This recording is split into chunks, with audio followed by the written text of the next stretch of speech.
여러분 안녕하십니까. 누리PD입니다. 심야의 막장 드라마 활극이죠. 온 국민이 자는 사이에 이 무슨 짓을 한 겁니까?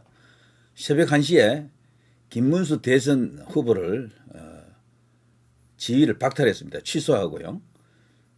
새벽 02시에 대통령 후보자 재모집 공고 게시 딱 1시간을 줬습니다. 등록 신청 기간이 03시에서 04시. 그야말로 황당무계하다. 여기에 들어가는 관련 서류가 무려 32가지고요. 32가지 가운데는 또 이렇게 개별 항목이 있어서 한 40가지 정도 됩니다. 전체적으로. 그거를 뚝딱 해치우려고 하면 미리 준비를 해야 되겠죠. 그거 준비하는 데만 해도 시간이 꽤 걸립니다. 미리 통보 다 한 거죠. 우리가 이렇게 할 테니까 준비 다 하고 있었어요. 땅 하고 문 열자 그냥 바로 그냥 접수 이렇게 모집 공고 끝내고 다 이래 다 한 겁니다. 자, 새벽 3시에 한덕수가 입당했습니다. 새벽 4시 대통령 후보 한덕수 단독으로 등록을 했습니다. 그리고 마감을 했습니다. 문 닫아버렸습니다. 자, 이렇게 하는 것은 세계 민주주의 역사에도 아마 없는 일인 것 같습니다. 독재하는 나라에서도 이렇게까지는 안 할 것 같은데 이거는요, 왜 이렇게 하느냐라고 의심할 수밖에 없습니다. 이거를 김문수가 단열을 안 했기 때문에 저렇게 했다라고 말하는 사람들이 들어 있는데 그걸로는 설명이 안 돼요. 왜 이렇게까지 하면서까지 왜 단일화를 해야 되느냐는 겁니다. 한덕수가 그 정도로 막강한 후보입니까? 아니잖아요. 최근에 한덕수 지지율 정체된 거 아시죠? 오히려 떨어지는 측면이 있습니다. 더 전라도에서도 별로 통하지 않고 중도라고 하는 10대, 20대, 30대들 젊은 층은 한덕수에 대해서 아무런 관심이 없어. 누가 보더라도 별 뭐 이렇게 이재명에 대해서 기대감이 생기지 않는데 이재명을 이길 수 있다? 와, 이거는 뭐 거의 이제 망상, 공상에 가까운 그런 일로 생각이 됩니다. 때문에 이렇게까지 불법한 일일 수 있습니다. 이게 다 나중에 법적 심판이 아마 될 텐데요. 벌써 지금 많은 법률 전문가들이 언급을 하더군요. 엄청난 탈법이 지금 저질러졌다라고 하더라고요. 저는 김문수 후보가 가처분에서 이길 것으로 봅니다. 근데 그거를 빨리 결정을 해줘야 되지. 그걸 갖고 미적거려 버리면은 완전 공정분해됩니다. 국민의힘은 가령 말이죠.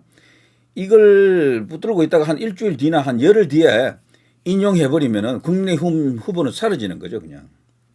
국고 지원 받은 거 다 토해내야 되고 2번이 사라지는 겁니다. 2번이. 엄청난 일을 지금 쌍권이 중심이 되어서 이걸 지금 밀어붙이고 있었던 겁니다. 근데 제가 하는 쌍권은 그 두 사람의 그 그릇 갖고 그 정도 정치적 역량 갖고는 이렇게 못해요.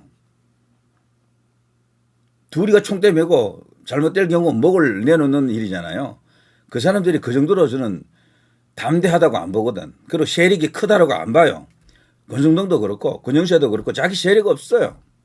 그냥 오선 의원일 뿐이야. 예전에 우리가 알던 각 진영의 그 중요한 맹주들 있잖아요. 뭐 영남 맹주, 뭐 충청 맹주, 뭐 이런 식입니다. 가령 영남도 워낙 크니까요. TK 맹주, PK 맹주 뭐 이런 것들이 있었죠. 그 맹주들이 아니라니까 이 사람들은. 자기 계보가 없어요. 그냥 중진이야, 중진. 지금 비대위원장하고 원내대표 하니까 뭐 이렇게 어깨 힘주는 뭐 그런 존재들이지. 그거 떨어지면 아무것도 아니야. 그냥 초선 의원이나 뭐 재선 의원이나 다를 바 없다니까요. 그래서 자기 세력 없는 사람들이 저렇게 할 때는 뭐가 있는 거예요. 그러니까. 그 혹자는 그럽니다. 내각제 세력. 그들의 지금 사주를 받아서 저렇게 하고 있다. 저도 처음에 이제 그런 식으로 논평을 여러 번 했죠. 뭐 자세하게 내각제 관련 이야기도 해드리고 그랬는데, 근데 석연치가 않은 거예요. 그것만으로 보기에는 이상합니다. 전체적으로. 그리고 또 어떤 사람은 그럽니다. 당권을 쥐기 위해서 대선은 별 관심 없다. 김문수가 대선 후보가 되면 당권이 김문수 쪽이 이제 이렇게 장악할 수도 있다. 뭐 이런 것 때문에 당권을 쥐기 위해서 김문수를 잘랐다. 그것도 말이 안 되는 거야. 김문수는 아웃사이더입니다. 당에 아무런 자기 조직이나 세력이 없어. 대선 후보 되었다 그래서 당 조직을 장악할 사람이 아닙니다. 김문수는. 그런 면에서는 안전하다니까 김문수는. 그러면 쌍권이 당권을 쥐기 위해서 저렇게 한다. 이것도 근데 어폐가 있습니다. 당권을 쥐려고 하는 것은요. 당 대표 자리가 필요하거든. 이제 곧 이제 전당대회가 열리겠죠. 대선에서 이제 떨어졌다 칩시다. 졌다 칩시다. 지금 한덕수가 나간다 해도 어떻게 이깁니까? 저 이재명을 솔직히 말해서 비교 불가합니다. 솔직히 기적이 떨어져야 돼요. 기적이. 그나마도 김문수면은 싸워볼 만한 뭐 끈덕지나 있어. 근데 한덕수는 지금 벌써 막 터지더군요. 개인 비리들이 혐의들이 막 쏟아져 지금. 저는 박살난다고 봅니다. 이 사람은 그냥 반기문처럼 바로 폭삭이야. 그러면은 뭐 때문에 저렇게 하느냐는 겁니다. 뭐 때문에. 그건 참 이상한 일이죠. 그죠? 그리고 당을 장악하려고 하면요. 다음에 가까운 시일 안에 국회의원 총선거가 있어야 됩니다. 공천권을 놓고 그야말로 뭐 거대한 전쟁이 벌어지겠죠. 그건 아직 멀었잖아. 3년이잖아. 3년. 다가오는 것은 1년 뒤에 다가오는 것은 지방선거예요. 지방선거. 지방선거는 정권하고 상관없습니다. 이거는. 그거 공천 갖고 뭐 당권을 쥐어야 되겠다. 이것은 아주 약한 이유거든. 그래서 그것도 아니야. 제가 보니까. 당권을 쥐기 위해서 저렇게 한다. 이런 무리를 저지른다. 무리수를 쓰고 있다. 이것도 쉽게 납득이 안 되는 거죠. 최근에 이제 일어났던 일들을 쭉 보게 되면요. 자, 김문수 후보가 이런 것을 자신의 SNS에 올렸습니다. 아무래도 우군이 필요하겠죠. 당 중진, 경선 참여 후보 모두 한 목소리로 후보 교체 철회와 당 지도부 사퇴 촉구하고 있다. 조경태가 뭐 열심히 또 이렇게 떠들더라고요. 그러면서 후보를 사퇴시키고 다른 후보로 이렇게 가려고 하면은 차점자에게 줘야 되는 것이 아닌가 하면서 한동훈을 또 의식한 발언도 했습니다만 기본적으로 이번에 이 사태를 폭구로 규정하고 있죠. 새벽 3시 기습적 입후보 공고는 전면 무효, 한덕수 사퇴하라. 이건 아니다. 모두 분노하자. 한밤중에 대통령 후보자 선출 취소 공고를 냈다. 당원과 국민이 민주적으로 선출한 후보를 취소시키고 무소속 후보를 옹립하는 행위를 절대 반대한다. 자, 조경태는 원래 이런 말을 하는 사람이에요. 안철수도 사실 이 비슷한 이야기를 했습니다. 안철수는 분명하게 조금 더 분명한 워딩을 말했습니다. 친윤 물러가라.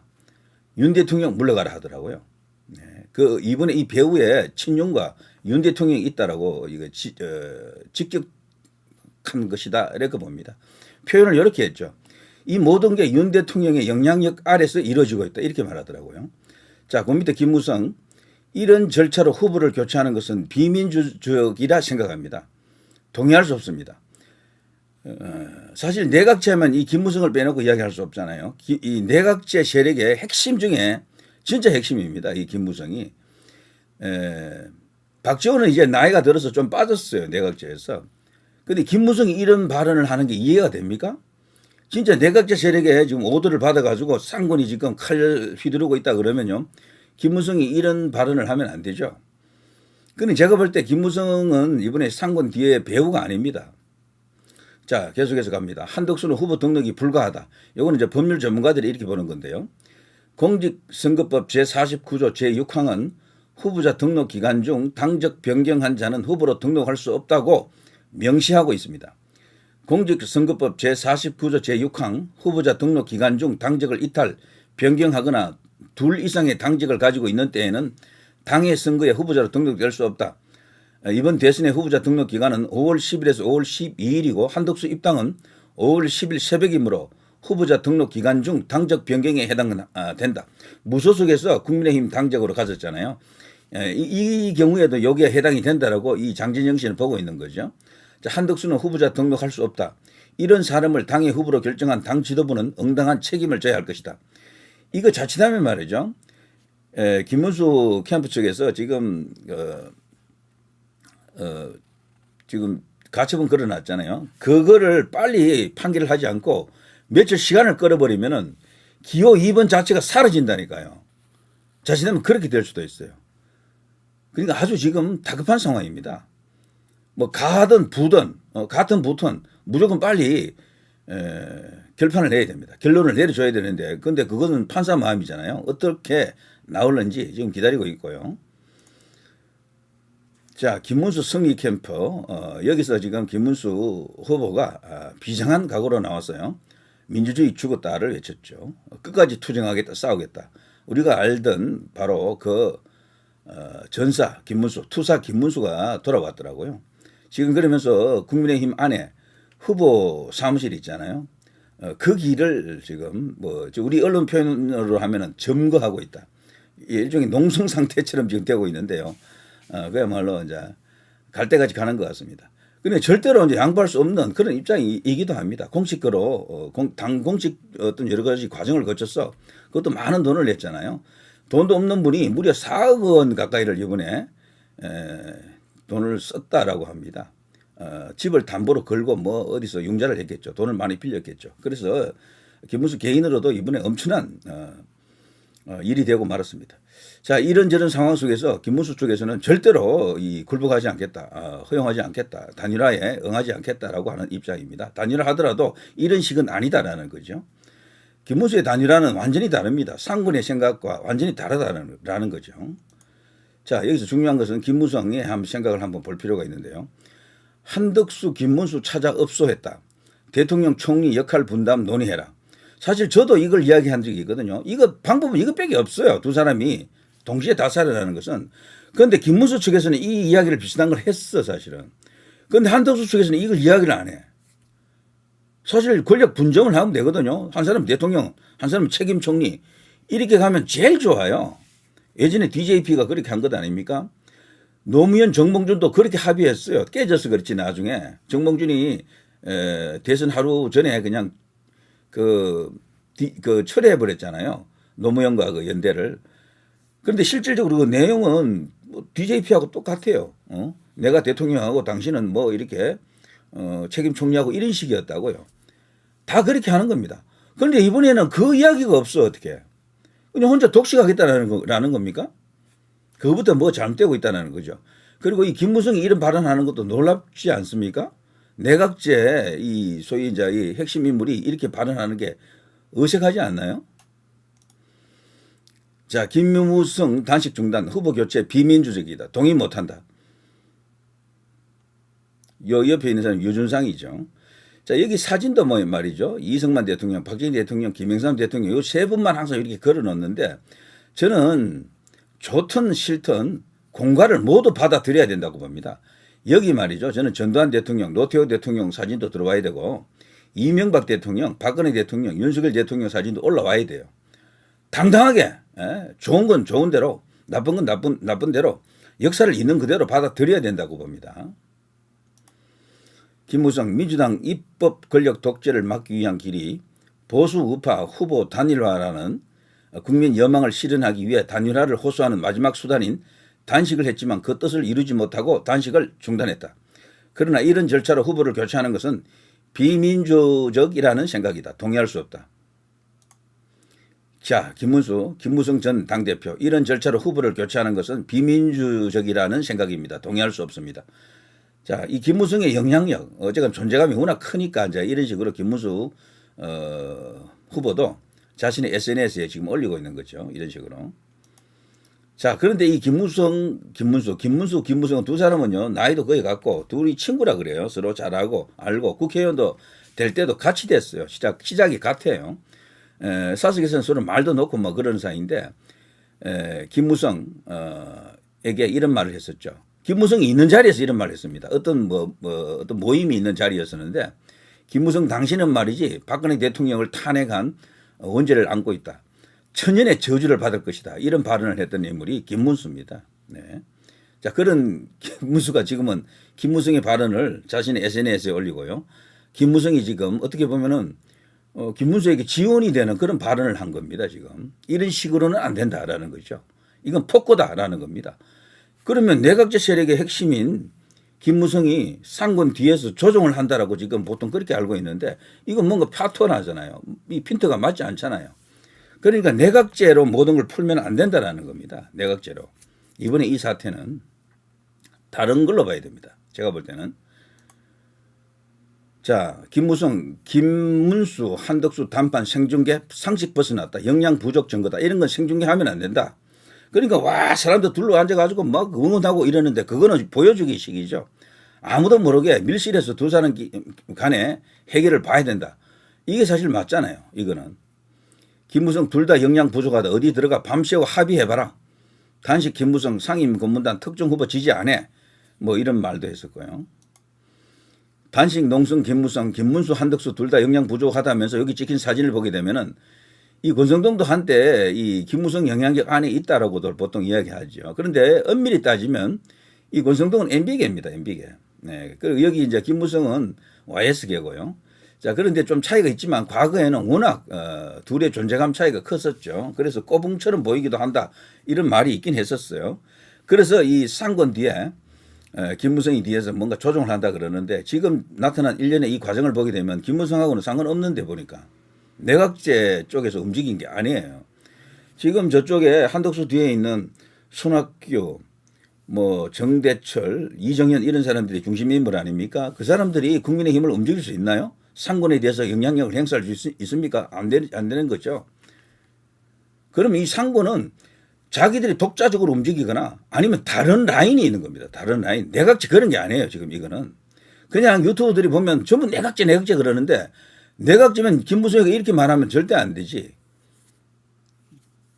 그리고 또 이 지금 상황 속에서 뭐 손을 탁탁 털고 나가는 느낌도 들고 그리고 무엇보다도요 내각제를 하려면 힘이 있어야 되잖아요. 내각제 세력이. 상대인 이재명이가 지금 내각제를 선호하지 않습니다. 저쪽은 완전히 대통령제입니다. 개헌을 하더라도 대통령제. 거기가 압도적으로 의석을 다 갖고 있는데 무슨 힘으로 내각제를 합니까? 그래서 지금 이 상황은요. 다른 요인이 클 것이다라고 봅니다. 저는 개인적으로 사법 리스크를 안고 있는 윤 대통령의 뜻이 많이 들어와 있을 것으로 봅니다.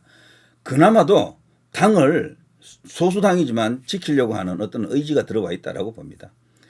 왜냐하면 국회의원들이 당 조직을 끼고 윤 대통령과 뭔가 이렇게 일체화되는 뭐가 좀 필요할 겁니다. 윤 대통령 탄핵되는 과정에서 뭐 비난도 많이 받았지만 저는 여전히 이 친윤의 핵심은 이 권성동이라고 보거든요. 권성동, 이철규, 김기현 뭐 등등입니다. 추경호 이런 사람들이죠. 친윤 핵심들이 그런 사람들 아닙니까? 거기에 권영세도 지금 뭐 같이 들어가 있는 상황일 수도 있고요. 자, 그런 사람들이 이번에 어쨌거나 이렇게까지 무리하면서 일을 저지르는 것은 결국 윤 대통령을 지키려고 하는 그런 의지가 있기 때문이다라고 봅니다. 왜냐하면 윤 대통령은 지금 사법 리스크가 지금 엄청납니다. 재판받는 과정 속에서 보면요. 그동안 지하 주차장으로 가던 것도 이제 그것도 이제 못하게 됐잖아요. 이제 포트라인에 쓰는 겁니다. 그냥. 포트라인에 서지 않는다 하더라도 어쨌거나 노출이 될 수밖에 없고 그리고 지금 그 검찰에서 새로운 기소를 계속 지금 할 움직임을 보이고 있잖아요. 그러자면 대통령을 지킬 수 있는 백업하는 세력이 좀 필요합니다. 그런 의미에서도 사실 한덕수 총리가 지금 후보가 되는 과정에서 어떤 모종의 역할이 있었을 수가 있다라고 이제 보는 그런 시각이 있습니다. 내각제보다는 그렇게 보는 게 훨씬 더 이 현재 이 현상을 놓고 보면요. 조금 더 정확한 분석이 아니겠나 이런 생각이 들기도 해요. 제가 이거 절대적으로 맞다는 이야기 아닙니다. 이렇게까지 무리하게 이렇게 일을 저지를 때는 쌍건 두 사람의 의지는 아닌 거야 벌써. 그 뒤에 뭐가 있는 겁니다. 근데 지금까지는 내각제 혹은 친중 이랬는데 그런 걸로만 이걸 해석할 수가 없습니다. 그거는 답을 피하는 일이에요 그냥. 친중들이 지금 저렇게 하고 있어. 내각제들이 저렇게 하고 있어. 이렇게 해버리면은 이걸 그냥 답을 찾지 못하고 그냥 와하게 희미하게 만들어버리는 일이다. 저는 그렇게 봅니다. 그보다는 조금 더 구체적인 이유가 있다 그러면은 윤 대통령의 사법 리스크하고 연결된 이슈일 것이다. 그래서 어떻게든 경쟁력이 조금이라도 좀 나아 보이는 한덕수를 올려보내가지고 이재명을 꺾어보고 싶어하는 그런 의지가 있는 게 아닌가 이런 생각이 듭니다. 처음에는 그런 생각을 했을 수가 있어요. 저 트럼프하고 통화도 하고 막 그러면서요. 와, 뭐 미국을 움직일 수도 있고 미국과 뭐 좋은 관계도 만들 수도 있고 국민들이 그런 걸 알게 되면 지지율이 많이 올라갈 것이다. 이렇게 생각할 수도 있잖아요. 그리고 한덕수가 또 경제 전문가니까 토론 과정에서 이재명에 대해서 상대적으로 경제적 어떤 식견 같은 게 막 드러나면은 지지율도 올라갈 수 있고 전라도 출신이라 전라도에서도 표가 나오고 사람이 또 점잖고 젠틀하니까 중도에서도 그냥 표가 나올 것이고 이렇게 좋게 생각하면 한없이 좋게 생각할 수가 있는 거죠. 그래서 김문수라든가 그 밖에 다른 사람들 한동훈 뭐 등등 있잖아요. 나경원 뭐 안철수 등등 있습니다. 홍준표 등등. 그런 사람을 다 제쳐놓고 한덕수로 가야지만이 그나마도 이재명을 이길 수 있다 이런 판단을 했는지도 모릅니다. 만일에 한덕수가 진짜 대통령이 된다 그러면 용산 윤 대통령 지금 용산은 아닙니다만 윤 대통령에게는 뭐 큰 힘이 되겠죠. 예. 지금 엄청난 사법 리스크가 있기 때문에 어떤 상황이 터질지 알 수가 없는 거죠. 그래서 든든한 백업이 하나 필요합니다. 당에도 조직이 있어야 되고 이왕이면 대통령도 만들어내고 싶은 그런 욕구가 발동했을 수가 있다. 저는 그렇게 봅니다. 그래서 김무성이가 이런 발언을 하는 걸 쭉 보면서 내각제 세력이면은 이번에 이 결과에 대해서 이렇게까지 비난하면 안 되잖아요. 이제 그런 것까지도 이제 해석해서 보면은 뭔가 이렇게 답이 나오는 것 같다. 이런 생각이 듭니다. 결과적으로 이제 한덕수는 원래 대선 후보가 아니었는데 트럼프와 전화 통화하는 그때부터 이 갑자기 대선 후보가 됐어요. 예. 그때 이제 이 한덕수 주변에 있는 또 혹은 국민의힘 내부에서 저거 뭐야 새로운 뉴페이스 나이가 들었지만 이재명하고 승부가 될 만한 인물이 나온 게 아닌가 이런 식으로 급격하게 생각들이 바뀐 것 같습니다. 그래 그 과정에서 친윤들이 결집을 했고 나머지 대부분의 사람들은요 친윤 따라 그냥 가버린 거예요. 주류가 지금도 친윤이죠. 그래서 지금 상권 중심에 이 친윤들이 이끄는 대로 그냥 다 따라가 버린 겁니다. 그게 지금 현재 상황이다 이렇게 보는 겁니다. 이런 걸 뭐 내각제다 뭐 저 친중이다 이렇게 가버리면 답을 찾지 못하는 거예요. 그거는. 예. 제가 그 친중이라든가 내각제를 몰라서 그런 게 아닙니다. 그렇지만 이번 판은 그 판이 아니에요. 자, 누리 PD 김준희였습니다.